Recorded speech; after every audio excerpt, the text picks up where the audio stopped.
అందరికీ నమస్తే. ఆంధ్రప్రభ భక్తి ఛానల్‌కి స్వాగతం. నేను సంతోషి. కృష్ణుడు అంటే గుర్తొచ్చేది మనకి ఆయన చేసిన లీలలు. ఆయన చేసిన పనులు ఇవన్నీ కూడా మనకి బాగా గుర్తొస్తాయి. అసలు ఆయన చేసిన లీలల వెనుక ఉన్న పరమార్థం ఏంటి? దీని గురించి ఈ వీడియోలో తెలుసుకుందాం. దీని గురించి మనకి వివరించడానికి మనతో పాటు ఉన్నారు మహేంద్ర హిల్స్ శ్రీకృష్ణ మఠ అర్చకులు అయినటువంటి ఆశీష్ ఆచార్య. ఆయన అడిగి పూర్తిగా తెలుసుకుందాం. నమస్తే అండి. నమస్తే అమ్మ. శ్రీకృష్ణాయ నమః. మన హైందవ సంప్రదాయంలో చాలా దేవుళ్ళు ఉన్నారు. సో వాళ్ళకి కృష్ణుడికి చాలా వ్యత్యాసం ఉంటుంది. ఎందుకంటే కృష్ణుడు చేసే అల్లరి చేష్టలు కానివ్వండి, లీలలు కానివ్వండి, అంతా కూడా చాలా వింతగా డిఫరెంట్గా ఉంటాయి. సో ఆయన చేసిన లీలల గురించి అలాగే వాటి వెనకున్న పరమార్థం గురించి వివరిస్తారా మాకు? మనము ఇందాక మీరు చెప్పినట్టు మనకి ఎంతో మంది దేవుళ్ళు ఉన్నారు అని అన్నారు. ఇక్కడ నుంచి చూసుకున్న భగవంతుడు అన్నప్పుడు మాత్రము పరబ్రహ్మ ఒక్కడే. కానీ పరివార దేవతలు అనేక మంది. కాబట్టి మీరు కృష్ణ అంటున్నారు, ఇప్పుడు నేను కృష్ణ అంటున్నాను, మరొక్కరు శివుడు అని అంటారు. చూసుకుంటూ పోతే ఏ స్వరూపం తీసుకున్నా ప్రధాన పరబ్రహ్మం ఒకటే, పరంజ్యోతి స్వరూపము. అందుకే విష్ణు సహస్రనామాల్లో రాని పేరంటూ లేదు. రుద్రో బహుశరాభ్రు అంటూ శివుడి పేరు వచ్చేస్తుంది. మళ్ళీ దుర్లభో దుర్గమో దుర్గో అంటూ దుర్గాదేవి పేరు వస్తుంది. ఇలా అనేక పేర్లు వస్తుంది. కాబట్టి చూసుకుంటే పరబ్రహ్మం ఒకటే, పరివార దేవతలు అనేకము. అయితే ఆ పరబ్రహ్మమే మనకి కృష్ణావతారంగా, కృష్ణుడిగా అవతారము అంటే తారాస్థాయి నుంచి కిందికి దిగి వచ్చారు మన కోసము. అలాంటప్పుడు ఆయన చేసేటువంటి ప్రతి ఒక్క క్రియ ఒక లీల. అన్నిటికంటే ముందు ఆయన ప్రారంభించింది ఎక్కడ నుంచండి అని అంటే ఈ యొక్క పూతన యొక్క సంహారము. పూతన కాబట్టి మనము ఇప్పుడు ఒకటి గమనిస్తే, మనం ఏదైనా పూజ చేసుకున్నాం అనుకోండి, పూజ చేసినప్పుడు ముందుగా గణపతి పూజ చేస్తాము. గణపతి పూజ చేసిన తర్వాత గౌరమ్మను ఆవాహన చేస్తాము. ఇంకేదైనా శుభకార్యం చేసాము అంటే నాంది అంటే స్టార్టింగ్ నాంది దేవతలు అంటూ స్త్రీ దేవతలనే ముందుగా ఆరాధిస్తాము. అదేవిధంగా కృష్ణుడు కూడా అదే సంప్రదాయాన్ని ఫాలో అవుతూ అన్నిటికంటే ముందు పూతనని సంహారం చేశారు. ఆ పూతన సంహారం ఎలాగా అంటే, ఆవిడ కంసుడు ఎప్పుడైతే శ్రీకృష్ణావతారం జరిగిన తర్వాత ఎక్కడ ఏ పసిబాలకులు ఉంటే వాళ్ళందరినీ సంహరించడానికి పూతనని పంపిస్తారు. పూతన శపథం చేసుకుని ఉంటుంది, ఇంకా ఈ రామావతార కాలంలో నన్ను నీవు హతమార్చావు. అసలు ఎవరు ఈ పూతన? పూర్వ అవతారంలో అంటే రామావతారం కాలంలో తాటకి మరి వినే ఉంటారు కదా, ఈ విశ్వామిత్ర మహర్షి ఎప్పుడైతే వనానికి తీసుకుని వెళ్తారు, అక్కడ తాటకి అని ఒక రాక్షసి, ఆ రాక్షసిని సంహరించాడు రామచంద్రుడు. అప్పుడు ఆ తాటకి అనుకుంటుంది, వచ్చే జన్మలో నువ్వు ఏమైనా వస్తే మాత్రము వచ్చే జన్మలో నీ పసితనంలోనే నిన్ను చంపేస్తాను అంటూ ఆమె అలా శపథం తీసుకొని చనిపోతుందను. ఆవిడే మళ్ళీ పూతనగా వస్తుంది. అయితే ఇక్కడ మళ్ళీ పూతనలో ఇంకొకరి ఆవేశం కూడా ఉన్నది. మీరు గమనిస్తే పూతనలో కేవలం తాటికి మాత్రమే కాదు, ఒక దేవత, ఒక అప్సరస యొక్క ఆవేశం కూడా, ఆమె కూడా అందులో ఉంది. అంటే ఇప్పుడు ఒకే ఒక రూమ్లో ఇద్దరు రూమ్మేట్స్ ఉన్నట్టు ఒకే శరీరంలో ఒక రాక్షసి ఇంకా అప్సరస. ఎవరు ఆవిడ అంటే ఊర్వశి, సాక్షాత్ మహావిష్ణువు యొక్క తొడల నుంచి ఉద్భవించినటువంటిది కాబట్టి ఆమెకి ఊర్వశి, ఊరు నుంచి పుట్టిన ఆవిడ అని. అదే ఆమెకు ఒక శాపం ఉన్నదన్నమాట. కుబేరుని ద్వారా వచ్చినటువంటి శాపము చేత ఆవిడ ఏమని శాపము అంటే నీవు ఒక రాక్షసిగా మారుతావు అని శాపం వస్తుంది ఒక సందర్భంలో. అయితే తాను చాలా బాధపడుతుంది.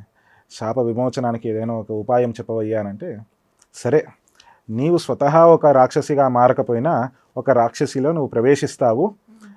ఆ ప్రవేశించినప్పుడు సాక్షాత్ పరమాత్ముడు శ్రీకృష్ణుడే వచ్చి నీ స్తన్యపానం తీసుకుంటారు.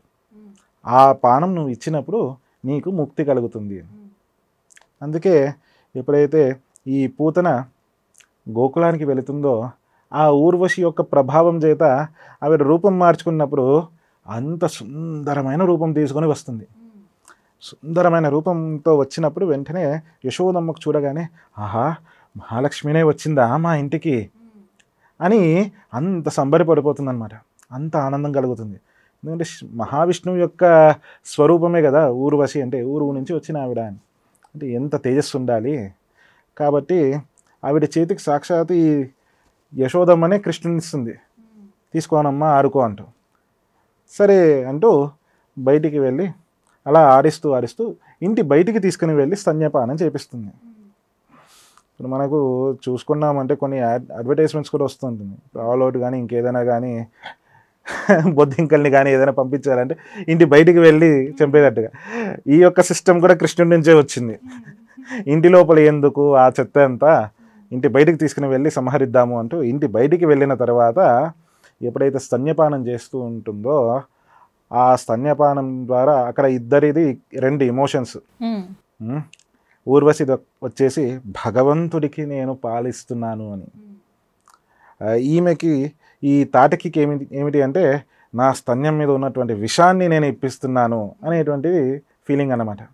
ఇద్దరు ఎప్పుడైతే ఆ స్తన్యపానం చేయడానికి ముందు కృష్ణుడు నోరు తెరిచి మాట్లాడలేదు, కానీ అతని యొక్క ఎక్స్ప్రెషన్స్ ద్వారా, అతని యొక్క చూపుల ద్వారానే అతను అడిగాడు అన్నమాట, ఎవరు నువ్వు అని.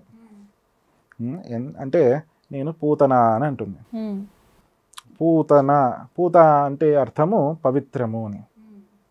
పూతన, నేను పవిత్రురాల్ని కాదు. ఇక్కడ కూడా మనం గమనిస్తే 2 ఎమోషన్స్. నిన్ను ముట్టుకునేంత పవిత్రురాల్ని కాదయ్యా నేను అని అంటూ ఊర్వశి యొక్క ఎమోషన్. నేను పవిత్రురాల్ని కాదు, నా దగ్గర మొత్తం విషమయం ఉంది, నీకు విషాన్ని ఇస్తున్నాను అనే ఎమోషన్. అర్థం ఒక్కటే కానీ ఎమోషన్ మనకి 2 ఎమోషన్స్ని ఆయన స్వీకరిస్తున్నాడు. స్వీకరిస్తూ ముందుగా ఊర్వశి ఇచ్చినటువంటి స్తన్యపానాన్ని తీసుకున్నాడు, పాలను స్వీకరించాడు. ఇంకేంటి, ఆమెకు వెంటనే మోక్షాన్ని ఇచ్చేశాడు.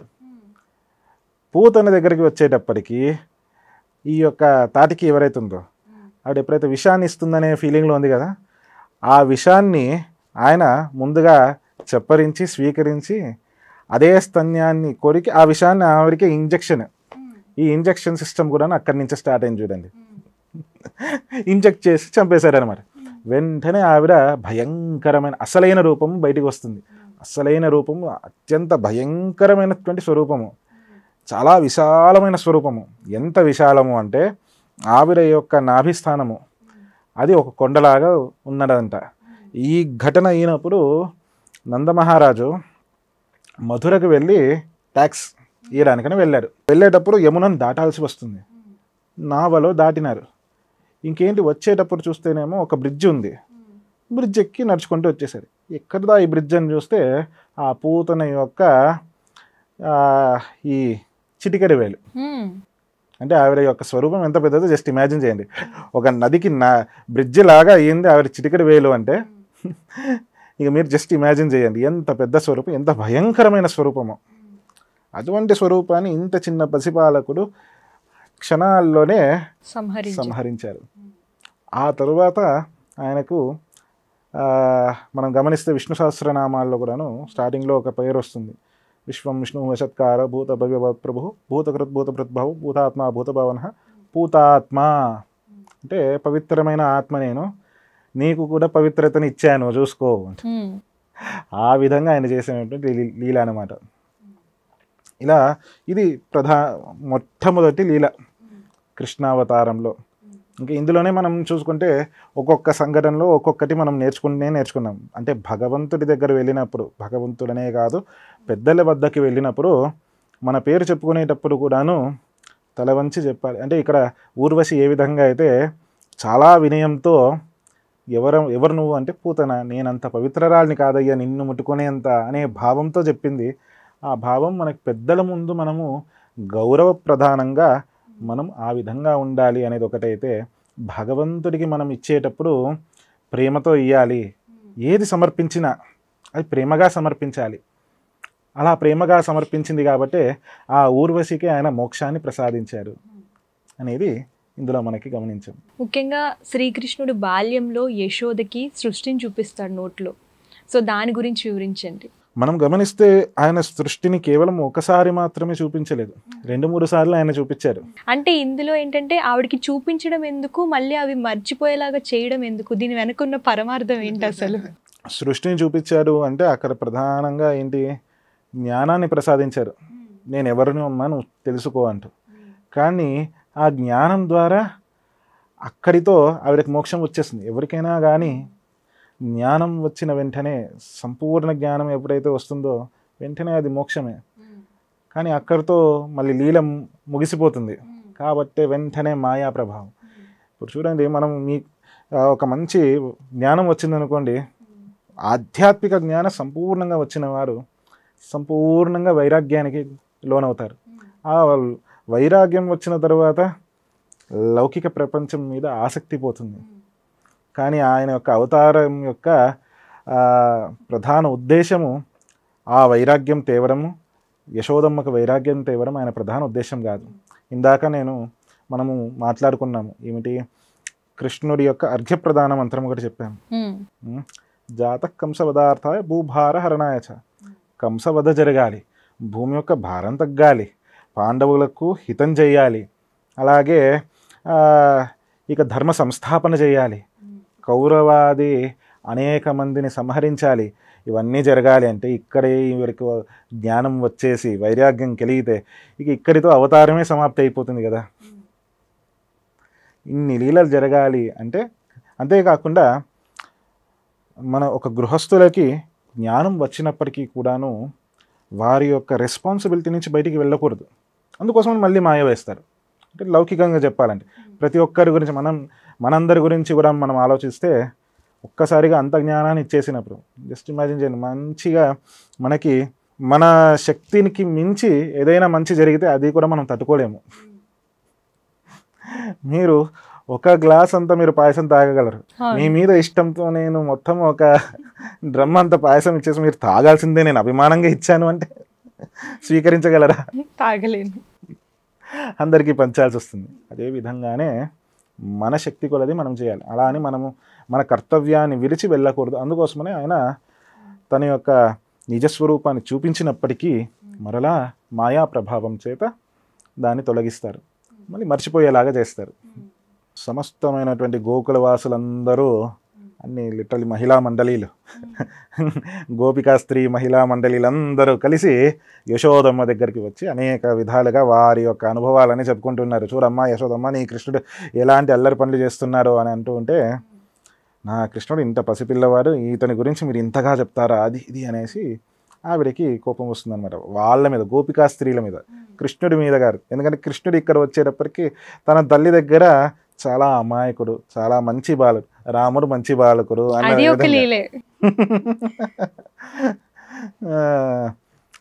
అలా ఆ విధంగా ఉంటాడనమాట కృష్ణుడు. సరే, ఇలా అంటూ ఉండగా ఆ సందర్భంలోనే కృష్ణుడు చెబుతారనమాట, చూడమ్మా నాకు వీళ్ళ దగ్గర ఎందుకు అవసరం, మన దగ్గర ఇంత వెన్నుంది, ఇంత పాలుంది, 1,00,000 గోవులు ఉంది మన దగ్గర, ఇప్పుడు మనకేం అవసరమమ్మా, నేను ఇంకొకరి ఇంటికి వెళ్ళి నేను దొంగతనం చేయాల్సిన అవసరం నాకేమున్నది, నేను చెయ్యలేదు అని అంట. నిజమే కదా అనుకుంటే ఈమె కూడా, అయినా నా పొట్ట చూసావు ఎంత ఉంది, ఇంత చిన్న పొట్టలో వాళ్ళందరి ఇంట్లో నేను దొంగలించి ఒక్కడిని ఎలా తినగలను, వాళ్ళు చెప్తుంటే నువ్వు ఎలా వినగలిగావమ్మా నా గురించి, కొద్దిగైనా అర్థం చేసు, కొద్దిగైనా నీ యొక్క బుద్ధిని ఉపయోగించమ్మా అని అంటూ ఉంటారు. అవును కదా, కృష్ణుడు చెప్పింది అంతా నిజమే కదా, చూడండి ఇంత మంచిగా మాట్లాడేటువంటి ఇంత బుద్ధిమంతుడు నా యొక్క కొడుకుని పట్టుకొని ఇంతగా అంటున్నారే మీరు అంటూ వాళ్ళనే తిట్టిపోస్తుంది ఆ గోపికా స్త్రీలనే. అప్పుడు వాళ్ళందరి ఎదురుగానే ఒకసారి మట్టిని తీసుకొని తన నోటిలో పెట్టుకున్నాడు. ఆ నోటిలో పెట్టుకున్న వెంటనే అక్కడ వీళ్ళిద్దరికీ కూడాను, ఎవరైతే మహిళా మండలి గోపికా స్త్రీలందరూ ఎవరున్నారో వాళ్ళందరికీ ఒక సందేశాన్ని ఇస్తున్నాడు. అలాగే ఈ యశోదమ్మకు ఒక సందేశాన్ని ఇస్తున్నాడు. ఈ యశోదమ్మకి ఇచ్చే సందేశం ఏమిటంటే, నాకు మరీ అంత ఆకలేస్తే నేను నా ఇంటి ముందరున్న మట్టినైనా తింటా కానీ వాళ్ళ ఇంటికి వెళ్ళి నేనేమీ తినను అని అంటూ వాళ్ళు ఇక్కడ యశోదమ్మకు చెప్తున్నారు, మీ వద్ద తిన్నదంతా నేను ఈ మట్టితో సమానము అని.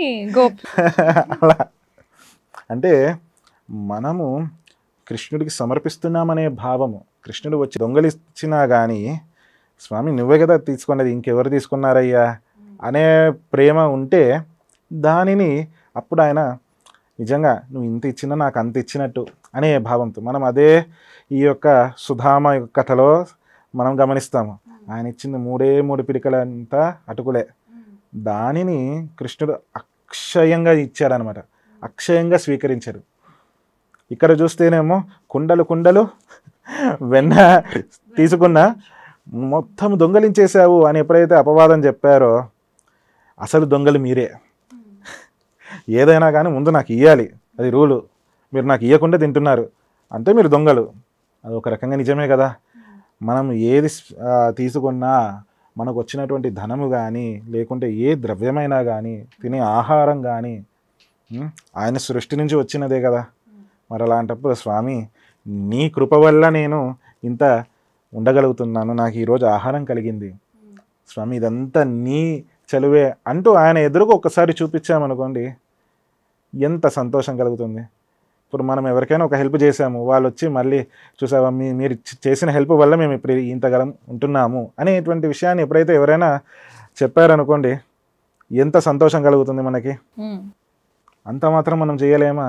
భగవంతుడికి అంత మాత్రం మనం చూపించి తినలేమా? ఆయనే వచ్చి తీసుకుంటే నువ్వు దొంగలించావని అనడమా? అందుకోసమనే ఆయన మీరు ఇచ్చిందంతా నాకు ఈ మట్టితో సమానం అని అంటాడు. ఇక్కడ మనకి గమనిస్తే ఒకసారి యశోదమ్మ ఏంటయ్యా కృష్ణయ్య నోరు తెరువు అంటే అప్పుడు ఒకసారి సృష్టిని చూపిస్తాడు. మరొక్కసారి ఇదే విధంగా అందరూ చెప్పినప్పుడు మరొక్కసారి కూడాను ఆయన మట్టిని తన నోటిలో పెట్టుకొని మట్టిని స్వీకరిస్తూ ఉంటే అందరూ అక్కడున్న పిల్లలందరూ వెళ్ళి యశోదమ్మకి చెప్తారు. అందులో ప్రధానంగా బలరాముడు వెళ్ళి చెప్తాడు, యశోదమ్మ వెళ్ళి చూడు అక్కడ కన్నయ్య మట్టిని తింటున్నాడు అని వెళ్ళి అడుగుతుంది అన్నమాట. చూడవే నువ్వు మట్టి తింటున్నావు, ఎవరు చెప్పడం ఏంట్రా, అందరూ చెప్తున్నారు, నువ్వు అందరి మాట నమ్ముతావు, నా మాట నమ్మవు కదా అని. ఎవరో చెప్పడం కాదురా, సొంత నీ అన్న బలరామన్న చెప్తున్నారు, అతనే చెప్పాడు నువ్వు మట్టి తిన్నావంట కదా అని. బలరామన్న చెప్తే అసలుకే నమ్మకోని అంటాడు. అతనికి 2 నాలుకలు ఉన్నాయి. అంటే మనకు ఫస్ట్ అర్థమయ్యేది ఏంటి, 2 నాలుక అంటే ఇక్కడ ఒక మాట చెప్తారు అక్కడ ఒక మాట చెప్తారు అని అర్థమవుతుంది కదా. ఆయన మూల రూపం ఏమిటి, ఆదిశేషుడు కదా బలరాముడు అంటే. ఇక్కడ అంటే కొన్ని హింట్స్ ఇస్తూ ఉంటారు, నేను సాక్షాత్తు నారాయణుణ్ణి, మా అన్న ఎవరో కాదు ఆదిశేషుడు అని. మొత్తం మనం భాగవతం చూసినప్పుడు అక్కడక్కడ హింట్స్ వస్తూ ఉంటుంది, కానీ ఎవరికి అర్థం కాదు. వెంటనే మళ్ళీ మాయా ప్రభావం చేత కప్పేస్తారనమాట. అతనికి 2 నాలుకలు ఉంటుంది, అతని మాట నమ్మకు. సరే అతని మాట వద్దులే కానీ నువ్వు నోరు తెరువు నేను చూస్తాను అని. ఇప్పుడు నోరు తెరిచినప్పుడు సమస్త బ్రహ్మాండము కనిపిస్తుంది. ఒక్కసారిగా ఉలిక్కి పడిపోతుంది అనమాట. అన్నీ అయ్యాక వెంటనే మళ్ళీ తన యొక్క మాయా ప్రభావం చేత అన్నీ మర్చిపోతుంది.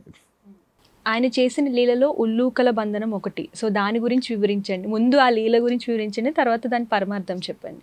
ఇంతకుముందు చెప్పిన విధంగానే అనేక లీలల్లో భాగంగానే ఈ యొక్క మహిళా మండలి, గోపికా స్త్రీల యొక్క మహిళా మండలి వాళ్ళందరూ కలిసి ఇంతకుముందు చెప్పిన విధంగానే ఈ గోపికా స్త్రీ మహిళా మండలి వాళ్ళందరూ కలిసి వచ్చి చెప్పినప్పుడు వాళ్ళందరినీ మందలిస్తుంది. ఆ తర్వాత నా కన్నయ్యే అనుకుంటూ లాలిస్తుంది. అలా లాలిస్తూ కృష్ణుని పడుకోబెట్టి తాను వెళ్ళి మజ్జిగ చిలుకుతూ ఉంటుంది, వెన్న తీస్తూ ఉంటుంది. మజ్జిగ చిలుకుతూ పెరుగు చిలుకుతూ వెన్న తీస్తూ ఉండేటువంటి సమయంలో ఆ సమయంలోనే కృష్ణుని స్మరిస్తుంది. తాను ఇంతకుముందు చేసిన లీలలు ఏంటి, నా కన్నయ్యే, నా బంగారమే. ఇక్కడ ఒక చిన్న విషయం మనం అర్థం చేసుకోవాల్సింది, మన నిత్య జీవనంలో కూడాను మనము చేసే ప్రతి ఒక్క పని చేసేటప్పుడు కూడాను భగవన్ స్మరణ చేయడం వల్ల ఆ చేసే పని భగవత్ పూజగా మారిపోతుంది. ఇక ఆయనను స్మరిస్తూ మనం చేసే పని చేయడం వల్ల ఆయన పూజ చేసినప్పుడు ఆయన రాకుండా ఉంటారా? వెంటనే మెలుకోయింది, మా అమ్మ నన్ను పిలుస్తుంది, నా అక్కడ ఒక పక్కన అమ్మ అనేటువంటి భావము, ఇంకో పక్కన భక్తురాలనే భావము. ఖచ్చితంగా వెళ్ళారు. వెళ్ళి వెనక నుండి వచ్చి తన ఆలింగనం చేసుకున్నారు అన్నమాట, కౌగిలించుకున్నారు. వెనక నుంచి వచ్చి కౌగిలించుకున్నారు, అమ్మ అని. నువ్వు ఎప్పుడు చిలుకుతూ ఉంటావు, రా రా రా రా నాతో ఆడుకో కాసేపు అంటు. సరే అని అలాగే వెనక నుంచి స్వామి వచ్చి కౌగిలించుకుంటే ఇలా ఆడుకుంటూ కాసేపు అలాగే ఆడుకుంటూనే చిలుకుతూ, తర్వాత కాసేపు అయ్యేటప్పటికి ఆ వెన్న తీసి కొద్దిగా ఆయనకి తినిపించి, ఇలా కాదు నాన్న కొద్దిగా పాలు తాగు అంటూ ఆవిడ చెప్పేటప్పటికి, లేదు నేను ఈ పాలు తాగాను, మరి ఇంకేం పాలు తాగుతావు, నేను ఆ పాలు తాగుతాను అంటే తన స్తన్యపానాన్ని అడుగుతారనమాట. సరేలే అంటూ ఆ యశోదమ్మ ఏం చేస్తుంది, అప్పటికే మజ్జిగ చిలికేసి తర్వాత ఇతనికి పాలు కావాలి కదా అనేసి పాలు కాస్త వేడికి పెడుతుంది ఒక చిన్న పాత్రలో. అది అలాగే పెట్టేసి ఇతను ఆ పాలు వద్దు అని చెప్పేటప్పటికి ఆ పాలను అక్కడే పెట్టేసి తన స్తన్యపానాన్ని ఇస్తుంది. అది మహాసుఖం ఆమెకి, ఎవ్వరికి దొరకనటువంటి భాగ్యం ఆవిడికి దొరికింది. సాక్షాత్ పరబ్రహ్మ, సమస్త లోకాలు అతని యొక్క ఉదరంలోనే ఉంటుంది. అటువంటి స్వామికి స్తన్యం నుంచి వచ్చే పాల వల్ల ఏమాత్రము కడుపు నిండదు. కానీ భగవత్ సేవగా ఆవిడ చేస్తూ ఉంటుంది. లోపల ఉన్నటువంటి ధరాదేవి, ఆవిడ పూర్వజన్మలో ధరాదేవి అనమాట. కాబట్టి ఆ విధంగా చేస్తుండేటువంటి సమయానికి ఒక్కసారిగా ఉలిక్కి పడుతుంది. అయ్యో పొయ్యి మీద పాలు పెట్టానే అని. పెట్టింది ఒక మహా అంటే ఒక గ్లాసో 2 గ్లాస్ అంత పాలు. అది ఎక్కడ పొంగి పొర్లుతుందో అంటూ కృష్ణుని కాస్త తీసి పక్కన పెట్టేసి వెళ్ళి ఆ పాలను దించుతుంది. అమ్మయ్యా, నా పావు లీటర్ పాలు సేఫ్. నీ పావు లీటర్ పాల కోసము నన్ను కింద పడేస్తావా? నువ్వు పావు లీటర్ పాల కోసం చూసావు. నేను పాల సముద్రం మీద 24/7 పడుకునేవాడిని. నన్ను పక్కన పడేస్తావా? నాకు పాలకేమైనా తక్కువ? ఏదో మీరు పోయిన జన్మలో తపస్సు చేశారు, చాలా నా కోసం ఆరాధించారు కాబట్టి మీ త్యాగానికి మెచ్చి నేను మీ దగ్గర ఉన్నాను, కానీ నాకు అవసరమా అంటే ఒక్కసారిగా ఒక క్షణానికి కోపం వస్తుందన్నమాట. ఏ పాల గురించి నువ్వు అయితే నన్ను వదిలేసావో ఒక్కసారిగా ఆ పాలన్నీ నేలపాలు చేస్తాను అంటూ ఒక కర్ర తీసుకొని ఒక్క షాట్ అన్ని కుండల మీద కొట్టేశారు. ఉన్న పాలు, ఇంట్లో ఉన్న పాలంతా కింద పడిపోయింది, నేలపాలైంది. ఇప్పుడు వచ్చి చూసేటప్పటికీ నేను పావు లీటర్ పాలు నేను సేవ్ చేసుకున్నా అనుకుంటే కదా ఉన్న పాలంతా నేలపాలైంది. కృష్ణయ్య ఎంత పని చేసావయ్యా అనుకుంటూ ఆవిడ కృష్ణయ్య వెంట పడుతూ ఉంటుంది. కృష్ణుని పట్టుకోవడానికి వెంట పరిగెడుతూ ఉంటే ఎంత పరిగెత్తినా చిక్కడే. ఎంతటి తపస్సులకి చిక్కని వారు చిన్న స్త్రీకి ఎలా దొరుకుతారు? కానీ ప్రేమగా పిలిచింది. ఆఖరిన ఆ తల్లి ప్రేమకి లొంగిపోయి వెంటనే చిక్కిన వారిని కట్టేయడానికి ఒక రోకలి తీసుకుంటుంది. ఒక రోలుని తీసుకుని ఆ రోలుకేసి కట్టడానికి ప్రయత్నిస్తుంది. రోలుకి ముందుగా తాడేసి కట్టేస్తుంది. ఇంకేంటి కృష్ణుని కట్టాలి అంటే 2 ఇంచుల దూరము. ఆ 2 ఇంచుల దూరంలోనే మనం చూసుకుంటే తాడు ఆగిపోతుంది. తాడు ఇంకొద్దిగా తాడు ఉంటే బాగుండు అని సరే అంటూ ఆ ఇరుగు పొరుగు వాళ్ళందరినీ వెళ్తుంది, కనుక్కుంటుంది, అడుగుతుంది. మళ్ళీ ఆ తాడుకి ఇంకో తాడేసి కట్టేసి మరలా నడుము దగ్గరికి వచ్చేటప్పటికి మళ్ళీ 2 ఇంచుల దూరము గ్యాప్ వచ్చేస్తుంది. కట్టలేకపోతున్నా అంట.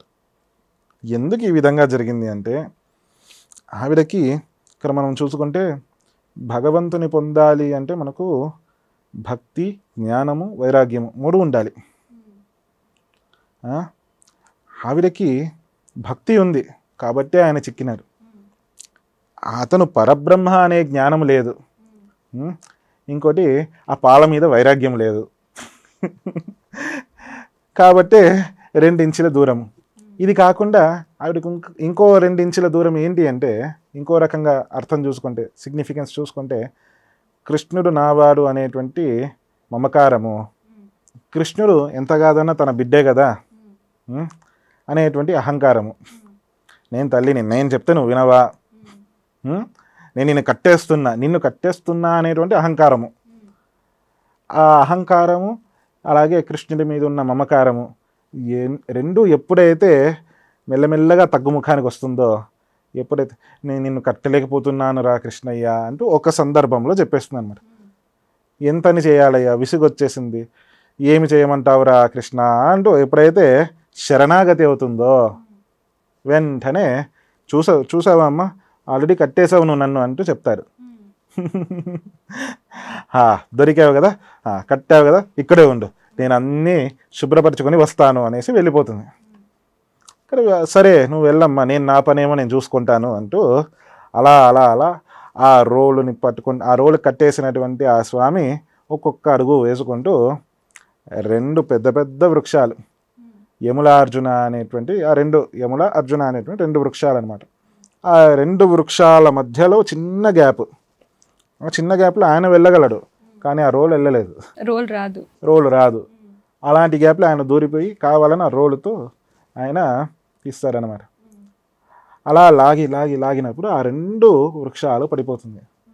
ఆ 2 వృక్షాలు పడిపోయిన తర్వాత అందులో నుంచి 2 యక్షులు, అంటే వాళ్ళిద్దరు ఎవరో కాదు, కుబేరుని యొక్క కుమారులు. ఒకానొక సందర్భంలో వాళ్ళు పూర్వజన్మలో ఉన్నప్పుడు వాళ్ళ యొక్క పత్నీలతో, వాళ్ళ యొక్క భార్యలతో కలిసి జలక్రీడలు ఆడుకుంటూ ఉంటారు. ఎంత మనం జలక్రీడ ఆడినా, ఎక్కడ ఎటువంటి జలాశయంలో వెళ్ళినా కానీ సంపూర్ణ నిర్వస్త్రంగా వెళ్ళకూడదు అనేటువంటి నియమం ఉంది. వాళ్ళు సంపూర్ణ నిర్వస్త్రంగా వెళ్ళిపోతారు. అంతేకాకుండా అదే సమయానికి అనుకోకుండా నారద మహర్షి వారు అదే మార్గం ముందుగా వెళ్తూ ఉన్నారనమాట. అక్కడికి వెళ్ళినప్పుడు ఆ నారద మహర్షిని ఫస్ట్ ఆఫ్ ఆల్ పెద్దవాళ్ళు ఎవరైనా వస్తే మీరు గమనించారో లేదో, ముందుగా వస్త్రం కప్పేసుకుంటాము. అంటే అదొక మర్యాద వాళ్ళ ఎదురుగా. పైన ఉన్న వస్త్రాన్ని కప్పుకుంటున్నాం, కింద ఉన్న వస్త్రాన్ని కప్పుకోవాలి కదా. వాళ్ళు ఏ వస్త్రము కప్పుకోకుండా ఆ నారద మహర్షి వారిని నమస్కారం కూడా చేయకుండా, నారద మహర్షి వారిని కూడా జలాశ్రయానికి రమ్మని మాతో జలక్రీడలు ఆడమంటూ చెయ్యరాని తప్పు అపచారం చేశారు. అంటే పెద్దల ముందు గౌరవంతో ఉండకపోవడంతో వచ్చినటువంటి సమస్య. వాళ్ళు సమస్యను కొని తెచ్చుకున్నారు. ఆ నారద మహర్షి వారు ఏ విధంగా అయితే వృక్షాలకు వస్త్రాల అవసరం ఉండదో మీరు అదే విధంగా ఉన్నారు కాబట్టి మీ ఇద్దరు 2 వృక్షాలుగా మారిపోండి అనేసి శాపమిస్తారు. అప్పటికి వారికి అర్థమయ్యి క్షమించండి మహానుభావ అంటూ పాదాల మీద పడినప్పుడు మీ యొక్క శాప విమోచనం కోసం సాక్షాత్ ఆ పరబ్రహ్మ శ్రీకృష్ణుడే వచ్చి మీకు శాప విమోచనం చేస్తారయ్యా, మీరు బెంగపడకండి, నాకు కూడా దొరకని ఆ కృష్ణుడి యొక్క స్పర్శ మీకు తగులుతుందిలే అంటూ వారు ఎప్పుడైతే పాదాల మీద పడ్డారో ఆశీర్వదించారనమాట. ఒక్కోసారి మనకు శాపాలు కూడాను అనుగ్రహంగా మారుతుంది. అంటే ఇదే, ఎవరికి దక్కని కృష్ణుడి యొక్క స్పర్శ వాళ్ళకి దక్కింది. అలా వారు శాప విమోచనం కలుగుతుంది. ఇది దాని వెనకాల ఉండేటువంటి కథ. శ్రీకృష్ణుని లీలల్లో చెప్పుకోవాలంటే ఇంకొక లీల కూడా ఉంది. అంటే గోపికలు నదిలో స్నానం చేసినప్పుడు వాళ్ళ బట్టలు దొంగలిస్తారు. దీని వెనకాల పరమార్థం ఏంటి, అసలు ఈ స్టోరీ ఏంటి, దీని గురించి కూడా చెప్పండి. గోపికా స్త్రీలందరికీ శ్రీకృష్ణుడు అంటే మహామోహము, ఇష్టము. కృష్ణుడు కొంతమందికి ఏమో కృష్ణుడు భర్తగా కావాలని, కొంతమందికి ఏమో కృష్ణుడు తన యొక్క బిడ్డగా మారాలి అని, ఒక్కొక్కరికి ఒక్కొక్క భావం అనమాట కృష్ణుడి మీద. ఎవరికి ఏ భావంతో పిలుస్తారో వారికి ఆ భావంతోనే నేను అనుగ్రహిస్తాను అంటాడు మన కృష్ణయ్య. కానీ వారందరికీ అనిపించింది అనమాట, యశోదమ్మ ఏ తపస్సు చేసింది అని కృష్ణుడు దొరికాడు అంటూ యశోదమ్మనే వెళ్ళి అడుగుతారు. యశోదమ్మ నువ్వు ఏ తపస్సు చేశావు, ఏ పూజ చేశావు, ఏం వ్రతం చేశావు అంటే అప్పుడు యశోదాదేవి చెప్తుంది, నేను కాత్యాయని వ్రతం చేశాను. కాత్యాయన మహర్షికి పుట్టినటువంటి కూతురు స్వయం పార్వతీదేవినే, ఆవిడ కాత్యాయని.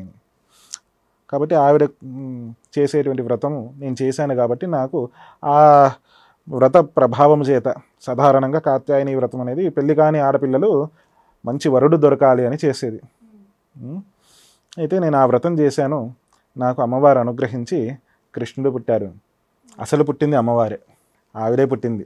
ఆ యొక్క కాత్యాయని వ్రతం గురించి చెప్పగా వాళ్ళు కూడా ఆ కాత్యాయని వ్రతం చేద్దాము అంటూ వారు ఒక దీక్ష పట్టుకొని 48 రోజులు అలా దీక్షలాగా చేస్తూ ప్రతిరోజు యమునా నదికి వెళ్ళి స్నానం ఆచరించి మడిగా శుచిగా ఉంటూ అన్ని నియమాలు పాటిస్తూ వాళ్ళు కాత్యాయని వ్రతాన్ని ఆచరిస్తారు. అయితే ఇంకేంటి, ఆఖరి రోజు వచ్చేటప్పటికి మీరు గమనించండి, మనం ఏదైనా ఒక వ్రతమో దీక్షనో పట్టినప్పుడు ఆఖరి రోజు వచ్చేటప్పటికి ఆ దీక్ష సమాప్తి అవుతుంది. ఇంక మళ్ళీ మనం బ్యాక్ టు ఫెవిజన్, ఇంకా మళ్ళీ మనం ఇంతకు ముందులాగా ఆటలాడుకోవచ్చు అనే భావము ఆఖరి రోజుకి వచ్చేస్తుంది. ఇంకేంటి, ఈరోజు అయిపోతే అయిపోయింది, మళ్ళీ ఇంకా వెళ్ళి రేపటి నుంచి మనకు కావాల్సింది ఇష్టమైనది చేసుకోవచ్చు, ఆనందంగా ఉండవచ్చు. అలా ఆఖరి రోజు ఏ రోజైతే వృద్ధాపనం చేయాలనో ఆ రోజుకి వాళ్ళకి అదే బుద్ధి కలుగుతుందనమాట. ఈరోజు ఎలాగో ఆఖరి రోజు కదా, ఆఖరి రోజు ఈరోజు ఎంజాయ్ చేద్దాము అనుకుంటూ అందరూ గోపికా స్త్రీలు ఆ నదిలోకి వెళ్ళేటప్పుడు వస్త్రాన్ని తీసేసి వెళతారు.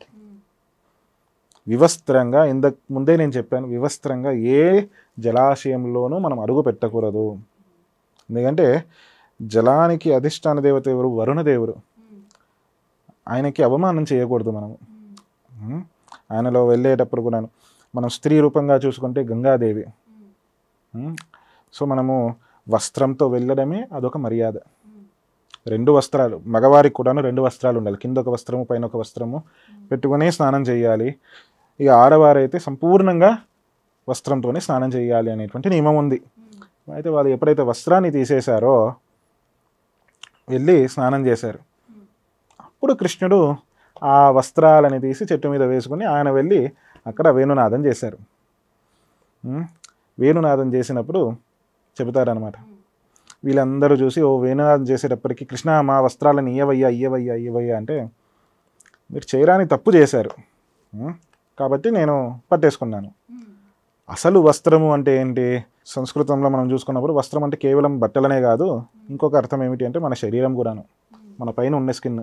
జస్ట్ ఇమాజిన్ చేయండి, స్కిన్ ఒక్కటి తీసేస్తే మన శరీరాన్ని మనమే చూసుకోలేము, అంత భయంకరంగా ఉంటుంది. అన్లెస్ వారు అంటే ఇక మంచి మెడికల్ ఫీల్డ్లో ఉన్న వాళ్ళకి మాత్రమే వాళ్ళకి అలవాటు అయిపోయి ఉంటుంది కాబట్టి అది వేరే విషయము. కానీ మనము ప్రతి ఒక్కరు అసలు స్కిన్ అనేది లేకుంటే మనం ఉండలేము. అంటే అంతగా శరీరానికి వస్త్రము ఈ యొక్క స్కిన్ అన్నమాట. అదేవిధంగానే అలాంటి వస్త్రాన్ని మీకు ఇచ్చాను, దాన్ని కాపాడుకోవాల్సిన బాధ్యత మీది. అలా కాకుండా మీరు ఈ విధంగా చేశారా? అంతేకాకుండా చేయరాని తప్పు చేశారు, వ్రతము భంగం చేస్తున్నారు కాబట్టి మిమ్మల్ని సరిదిద్దడానికి నేను ఈ విధంగా చేశాను. సరేనయ్యా, క్షమించవయ్యా, ఇయ్యవయ్యా అనంటే, మీరు నా ఎదురుగా సంపూర్ణ సమర్పణాభావంతో లేచి వచ్చి 2 చేతులు పైకెత్తి మీరు ఎప్పుడైతే నమస్కరించి నన్ను ప్రార్థన చేసుకుంటారో అప్పుడు నేను వదులుతాను అని అంటారు. ఆ సమయం వరకు కృష్ణుణ్ణి సాధారణ గోపబాలకుడిగా చూశారు.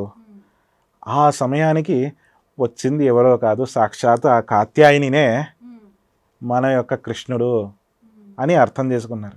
అంటే సంపూర్ణంగా ఆకాశాత్ పతితం తోయం యథా గచ్చతి సాగరం సర్వదేవ నమస్కార కేశవం ప్రతిగచ్చతి అని. అంటే ఆకాశం నుంచి వచ్చినటువంటి వానకి చినుకులు ఆఖరి గమ్యం ఏమిటి?